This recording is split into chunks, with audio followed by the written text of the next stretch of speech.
guys, welcome back to Minitwatch. Kurt here, or if you're new to the channel, welcome to Minitwatch. Kurt here. This is the Seiko Prospex SBDC055. This is the J1 version, the JDM Japanese JDM version. And fun fact, Prospex stands for Professional Specification, and I've been saying it wrong this whole time. I've been saying it Prospex. And now I sound like a complete noob because I was told by a Seiko employee that it's Prospex. So I'm going to say Prospex from now on so I don't sound like a noob.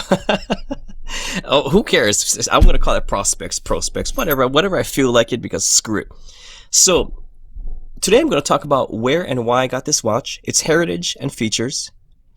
And we'll check the measurements and Lume, and then we'll give it some final thoughts and ask the boys for their opinion. Now, for those of you who don't know who the boys are, yeah, stay tuned to the end. You will find out. Maybe you like the video, maybe you hate it. I don't know.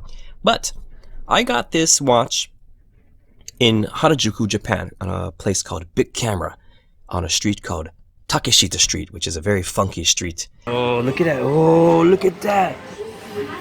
Look at that. And I got this watch for 64,600 yen, which is an absolute steal at about 587 US dollars at the time. I think the dollar has gotten even stronger and it's worth about 580 now. So absolute bargain. I got it tax free because if you spend a certain amount of money over, I think what was it, 1,000 yen, you can get it tax free. You just gotta stamp your passport with that data so you can claim it on your customs. But anyway. I also got a discount using a Visa card. So I got a tax-free discount on the Visa, 587 US dollars. What an absolute bargain. Amazing, amazing deal.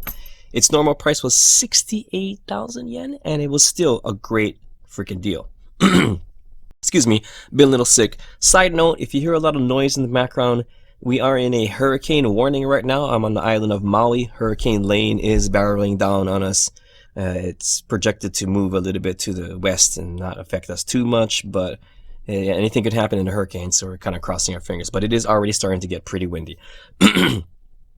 Anyway, let's get into the details. I'm going to zoom in a little bit, and yeah, let's go. So this is a legitimate diver's watch, which means that it is ISO compliant or ISO compliant. And I'll list those requirements, not list, I'll put a link to those requirements in the About section below for you to check out, because it's kind of a lot to get into. But it is a ISO compliant diver's watch. The bezel is a 120 click unidirectional bezel, and I can say that it sounds soft, yet it is taut and robust. It's very precise in its feel. And it gives a good feedback. I do like bezels to be a little bit more clickety-clicky, a little bit more ratchety. That's kind of a very soothing thing. This bezel doesn't offer that very soothing ratchetiness of some dive watches, which I really love. But it does feel good. There is a wonderful blue coating on it, and let's just get real up and close and personal with this watch.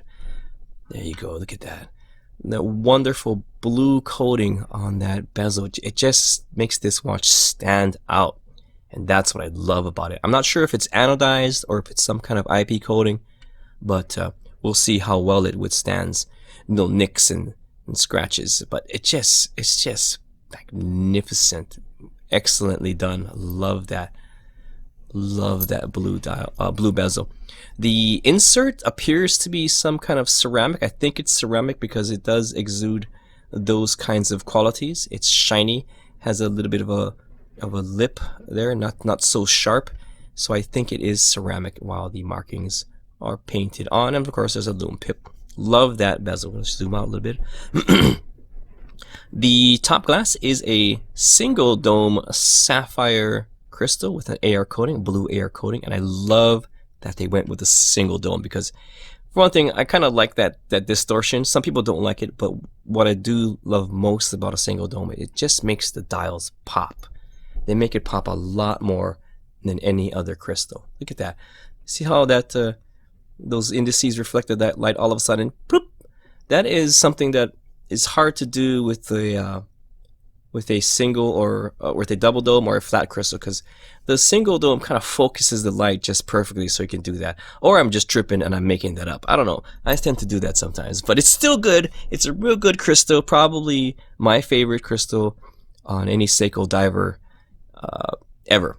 So the dial is just fantastic. We just look at that dial. It is absolutely glorious. It has the typical PADI wave pattern. However, this one is gloriously painted in a deep water gradient, which I absolutely love. The indices and hour and seconds and minute hands are all fixed with Lume Bright, but the 6, 9, and 12, as well as the minute hand, is blue, while the rest of the markings are green. So it is a freaking beautiful Lume shot, and I'm gonna be posting a lot of those Lume shots on Instagram pretty soon. It's got a simple date window, the chapter rings, nothing too special about the chapter rings except those red markings, which I really appreciate. It's just a badass. It's just a badass dial. You hear those? You hear that wind? You hear the wind jostling things around outside? It's crazy. Here, just look at that. That is just super cool. That dial is amazing. Sorry, I got a little bit sidetracked. Okay. By the way, the Lume is extremely bright. Check out the Lume check. I'll do it later on in a bit. The crown is a screw down type. It's not signed, but you can. Well, not you can, but it's. I think that's good, because if you get scuffed up, you can really make it look nice easily again. That was not very good English, Kurt. I forgot how to words for a second there. But it is a screw down crown, and if you pull out the crown all the way, it does stop the movement. It is a stop seconds movement. And speaking of the movement, inside this movement is a Seiko 6R15 automatic mechanical movement, and it employs 23 joules, beats at 21,600 bph, has a variable accuracy rating of -15 to +25 seconds per day. That means anything within that range is acceptable for this movement. I am getting +1 with this watch, guys. +1. I might have gotten just lucky with this watch, or someone regulated it after the fact. But I have a feeling that after a couple of months, it'll settle down to like +7 or something, or it might get even better. I don't think so though. But cool, very cool watch. What else? The case, the retro style case, is beautifully finished, wonderfully brushed. It has kind of a more metal-y feel than most other divers' watches. The metal is a bit warmer, and I love that. It is encrusted in something Seiko likes to call dial shield. It's a hard coating which is supposed to ward off scratches, but I don't think it works for shit because it's already scratched. I've already somehow scratched this watch. I don't think you'll be able to see it on the camera here, but I can see it. It's somewhere around here, and I don't even know how I got it scratched. I've been super careful with this thing, and somehow I got a scratch on it. So maybe that can just be buffed out with the dial shield, but who knows. Here's the back of the case. Got this typical air diver's back. We've got the Great Wave, pretty much just like any other air diver's case back, except this one has that special edition situation going on. It's pretty cool. The case is polished and brushed and has drilled lugs, which is a very nice plus. I do like that. The strap, let me just zoom out a little bit. Alright, the strap is a navy blue silicone. It's both supple and taut and offers a good level of comfort, and is long enough for larger wrists or putting over a wetsuit or wearing on your ankles if you want to wear it on your ankles. The curious brushed, what is that creaking noise? My desk is creaking. That curious brushed keeper, it's brushed all the way around, and on the edges it's polished. It's weird. It's strong, however, I think it just adds a bunch of clunk, a bunch of unnecessary clunk to the overall look and feel of this watch. It's still pretty cool. The buckle is similar. It's brushed on the top and bottom, and on the sides they're polished. Very robust strap situation. Super strong. Very nice strappy strap situation. It does look good with this strap. I do like it, but I'm definitely gonna change it. But we'll see. So let's check out the measurements. Okay, so the case we got. I got about 42.7 millimeters. Lug to lug, I got 49.6 millimeters. Lug width, I got 20 millimeters. Thickness, I got 13.8 millimeters. And we're back, and then we're zoomed out farther away. So let's just put it on my wrist, and I'll show you what I mean, why I want to change the strap to something more me. Don't get me wrong, I do like this strap. Don't like the super dust magnetism. I do like how comfortable it is, but I just don't like what it does on my wrist. And that's because it makes a super dingle time dingleberry right there. Look at that. It's just gonna hook up all kinds of stuff. The overall presence is weird. I feel like I want to cut it, but then that'll reduce the value of the watch if I cut it. But I'm just gonna change it to a whole different strap. But it looks really good on my small wrist. I love it. I love it. I love it. Even though I have like a 6.5-inch wrist, it feels good. It's got a lot of good presence on there. So it's time to check the lume. Check the lume. Check the lume. Make it glow. Check the lume. Use a light. Make it glow. Check the lume. Check the lume. Check the lume. Check the lume.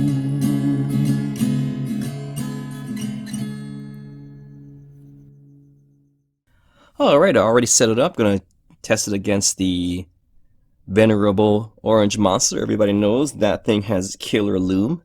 And I'm gonna put the ISO up to all the ISO. Well, I usually put it up to like 3200. So yeah, let's do that. And we're gonna turn off the lights here. We're gonna get all the lights off. And let's actually, all I gotta do is press this one button down here, giggity, and take the tablet of justice away. Put on the light, and then I'll cover the camera so you don't really see it. And give it a light, give it a light. I'm blinding myself. I'm blinding my whole face. I'm getting a burn. And there you go. Woo woo. Would you just look at that? Would you just look at that? Now, you can't really see it too good in this light, but the those blue looms on the new PADI, it's just glorious. I'll try to fix that in post, but it is just fantastic. And how about I just let this go for a couple minutes. I'm gonna let it go for like about 3 minutes, and I'm sorry that they're not synced. I know that might irritate some of you. It's definitely irritating me, but I'm just gonna let it go for about 3 minutes right now. I'm gonna do a time lapse, and starting now.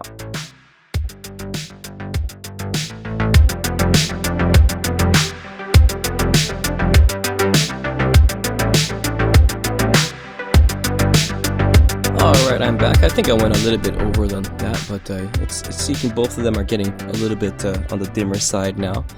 But I do think that this new PADI is slightly brighter than the Orange Monster. What do you think? Let me know in the comments below if you think that it's brighter.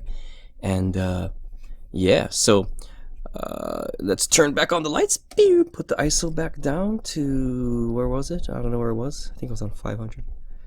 And yeah, love my Orange Monster. Love this PADI. This is a Barton Elite Silicone. Looks perfect on this watch. But we're not gonna talk about that. Definitely gonna do a straps video for this watch, as well as a glorious cinemas video for you guys, because I know you like that. I know you like when I do the glorious cinemas videos. So yeah. Okay, what else do we have to talk about? Am I gonna do the whole thing here? Wait, hold on a second. So I'm gonna totally do the full-on not even scripted-ish end thoughts. The Seiko SBDC055, and in this case the J1 model, is an absolute glorious diver. in my humble opinion, which you may disagree with, is the most perfect dive watch. I have worn many divers, from cheapy Russian models to high-end and coveted Swiss artifacts, and this is my favorite one. It is why I had such an enamored reaction when I found it in that store. It was love at first sight, and something that pictures just could not establish for me. This watch wasn't even in my mind when I found it. Why is it perfect? For me, it doesn't matter who makes this watch. It doesn't matter where it's made. It doesn't matter how much it costs. What does matter is the feeling that it gives me. This particular watch and my owning of it was seemingly meant to be. It might be my spirit watch. When I wear this watch, it feels good. It feels like I have something special on my wrist, and rightly so. In an ocean of divers, it swims bright and alone. Oh boy. Well, that was some seriously hippie shit, bro. I was just waiting for you to, like, grow your own beard and get it perfectly trimmed and cut your own hair short. And then, like, get a flannel shirt and not know how to cut down a tree. And then, like, go to a Starbucks and get a latte macchiato. And then go post on Reddit on how you're saving the planet just because you planted one tree outside of the Urban Outfitters while you're vaping. You just disappointed the crap out of me right now. Disappointed the crap out of him just then. Ted, your face is broken. I know, so my pen came out. I can't. I feel like I just got a tootholectomy. A tootholectomy.